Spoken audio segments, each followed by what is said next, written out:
பாடாய்படுத்தும் பங்குச்சந்தை.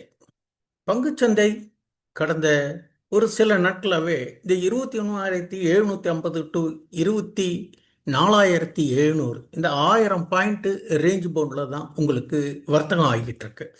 இது பியூரா பார்த்தீங்கன்னாக்கா இண்டெக்ஸை தான் காமி ஃபோக்கஸ் பண்ணுறோம். இந்த இண்டெக்ஸில் இருக்கிற ஸ்டாக்ஸு உங்களுக்கு ஏறுது இறங்குது, சில செக்டர் வைஸு ரொட்டேஷன் பேசிஸில் நடந்துக்கிட்டு இருக்கு. ஒரு சில நாளைக்கு என்ன பண்ணுறாங்க, பேங்க் நிஃப்டி ஏற்றுறாங்க, பேங்க் ஸ்டாக்ஸ் ஏறுது. ஒரு சில நாளைக்கு ஐடி செக்டார் ஏறுது, இன்னொரு நாளைக்கு மெட்டல் செக்டார் ஏறுது, இன்னொரு நாளைக்கு ஆயில் செக்டார் ஏறுது, ஒரு நாளைக்கு ஃபினான்ஷியல் செக்டார் ஏறுது. இப்படி செக்டரல் ரொட்டேஷன் பேசிஸில் இந்த இண்டெக்ஸை கீழே இறங்க விடாமல் நம்ம பிடிச்சிக்கிட்டு இருக்காங்க. அப்போது இதுலேருந்து என்ன உங்களுக்கு தெரியுது? உங்ககிட்ட இருக்கிற ஸ்டாக்ஸு மூவ்மெண்ட் ஆகுதா? சற்று கேள்விக்குறி தான். ஏன் ஆகவில்லை? அதுக்கு இருக்கக்கூடிய நியூஸு. இப்போ குவார்ட்டர்லி ஏர்னிங்ஸ் வருது. அந்த ஹெவி வெயிட் ஸ்டாக்காக இருக்கட்டும், மிட் கேப்பாக இருக்கட்டும், ஸ்மால் கேப்பாக இருக்கட்டும், அந்தந்த ஸ்டாக்குக்கு தகுந்த மாதிரி தான் அதனுடைய மூவ்மெண்ட்டு நடந்துக்கிட்டு இருக்குது. இது உங்களுக்கெல்லாம் தெரிஞ்சதான்.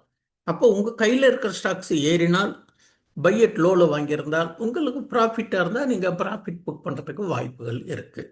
சந்தை பொதுவாக வாங்கிறதுக்கும் சான்சஸ் கொடுக்கறது, விற்கிறதுக்கும் சான்சஸ் கொடுக்கறது. இந்த டயத்தில் நம்ம ஃபியர் அண்ட் கிரீட் ஆஃப் சரியாக ஃபாலோ பண்ணாமல் இன்னும் ஏறும்னு நினச்சிட்டு ஹையர் லெவலில் போய் வாங்க வேண்டிய சூழ்நிலையெல்லாம் வந்துடுது.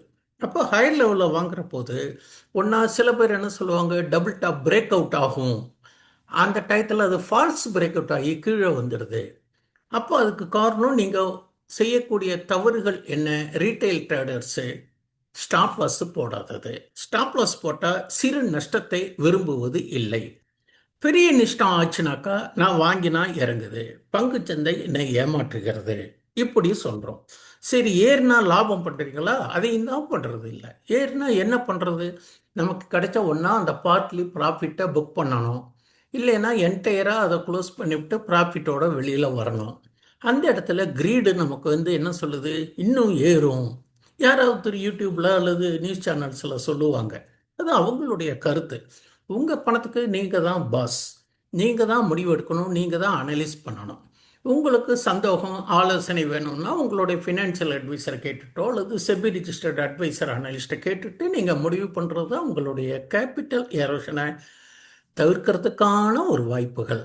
அதனால் இந்த ரீட்டைல் ட்ரேடர்ஸ் எடுத்த உடனே போய் ஆப்ஷன் ட்ரேடிங்கில் போகிறது அது மிகப்பெரிய தவறு. ரெண்டாவது இன்னொரு தவறு என்ன கேட்டிங்கனாக்கா, கையில் ஒரு 50,000 இருந்ததுனாக்கா எம்டிஎஃப்பில் ஒரு 2 லட்சம் ரூபாய்க்கு ஸ்டாக் வாங்க வேண்டியது. எதுவும் அனலைஸ் பண்ணுறது கிடையாது, எந்த ஸ்ட்ரிக்ஸ் அண்ட் டெக்னிக்ஸும் ஃபாலோ பண்ணுறது கிடையாது.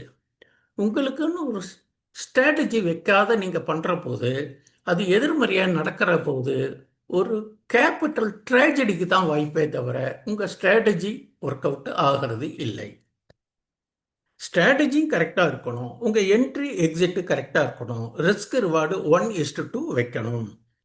அப்போ ஸ்ட்ராட்டஜி கரெக்டாக நீங்கள் எப்படி பண்ணுறதுன்னு கேட்டீங்கன்னாக்கா, உங்களுக்கு நிறைய இண்டிகேட்டர்ஸ் இருக்குது, வேவ்ஸ் இருக்குது, பேட்டர்ன்ஸ் இருக்குது. இதெல்லாம் நீங்கள் தெரிஞ்சுக்கிட்டு தான் பண்ணணும். அப்போது லேர்ன் அண்டு ஏர்ன். சரி, நான் ஓரளவுக்கு கற்றுக்கிட்டேன் சார், படிச்சுட்டேன் அப்படின்னா உங்களுடைய அடுத்த விஷயம் எமோஷனால் கண்ட்ரோல் பண்ணணும். எமோஷன் இருக்கக்கூடாது இந்த வர்த்தகத்தில்.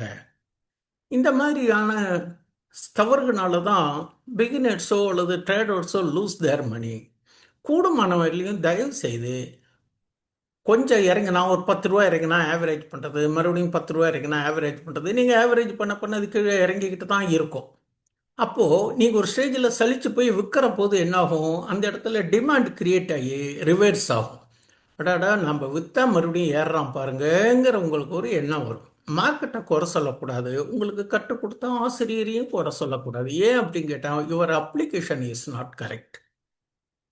ட்ரெயிலிங் ஸ்டாப் லாஸ் போட் பண்ணுறது உங்களுடைய ஸ்டாப் லாஸையும் ஓரளவுக்கு பாதுகாக்கிறதுக்கான வாய்ப்புகள், லாபம் அதிகமாக கிடைக்கிறதுக்கும் வாய்ப்புகள் உண்டு. ஒரு ட்ரெயிலிங் ஸ்டாப் லாஸை எப்படி போடணும்? மார்க்கெட்டில் சில விஷயங்கள் இருக்குது. டிமாண்ட் இருக்குது, சப்ளை இருக்குது, ப்ரைஸ் கரெக்ஷன் இருக்குது, டைம் கரெக்ஷன்ஸ் இருக்குது. இதெல்லாம் நீங்கள் பார்த்து அனலைஸ் பண்ணி செஞ்சால் தான் உங்களுக்கு இந்த சந்தை சாதகமாக இருக்கும். அப்போ நீங்கள் வாங்கிட்டீங்கன்னாக்கா இந்த ஸ்நாக் அண்டு லேடர் விளையாட்டு மாதிரி தான். எங்கேயாவது போய் தப்பாக வாங்கிட்டீங்கன்னா அங்கேருந்து டைவ் அடித்து கீழே வர்றது, நோஸ் டைவ் அடிச்சிடும். அப்போது உங்களுக்கு பொறுமை இல்லாமல் விற்கிற போது அது அந்த இடத்துல டிமாண்ட் ஆகி ஸ்டெப்ஸ் ஏணிகள் சிக்னல் கொடுக்கும், மேலே ஏறான வாய்ப்புகளை விட்டுடுவீங்க. அதனால் பொறுமை, நிதானம் இருக்கணும், பேஷன் இருக்கணும். கூடுமான வரையும் ஆவரேஜ் பண்ணுவதை தவிர்ப்பது நல்லதுங்கிறது என்னுடைய கருத்து. அதனால் உங்களுடைய கேபிட்டலை பாதுகாத்து திறமையாக வர்த்தகம் செய்வது இந்த மாதிரி காலகட்டத்தில் market, global events, domestic events இதெல்லாம் பார்க்கணும். நியூஸில் அப்டேட்டாக இருக்கணும். ரிஸ்க் ரிவார்டு 1:2 வச்சு பண்ணுறது நல்லது. ஸ்டாப் லாஸ் இல்லாமல் எந்த வர்த்தகம் கண்டிப்பாக செய்யக்கூடாது. மீண்டும் அடுத்த பதிவில் சந்திப்போம். இந்த பதிவு உங்களுக்கு பிடிச்சதுன்னா உங்கள் நண்பர்களுக்கும் உறவினர்களுக்கும் ஷேர் பண்ணுங்கள். நீங்களும் இதை சப்ஸ்கிரைப் பண்ணி எங்களுக்கு ஆதரவு கொடுங்க. உங்களுக்கு வரிசையாக நிறையா வீடியோஸ் ஒன்றுனா டெக்னிக்ஸ் அண்ட் ட்ரிக்ஸுங்கிறது போட்டுக்கிறேன். எங்களுக்கு ஆதரவு கொடுத்து நீங்கள் என்னுடைய இதை யூடியூப்பை ஃபாலோ பண்ணுங்கள். நன்றி. மீண்டும் அடுத்த பதிவில் சந்திப்போம்.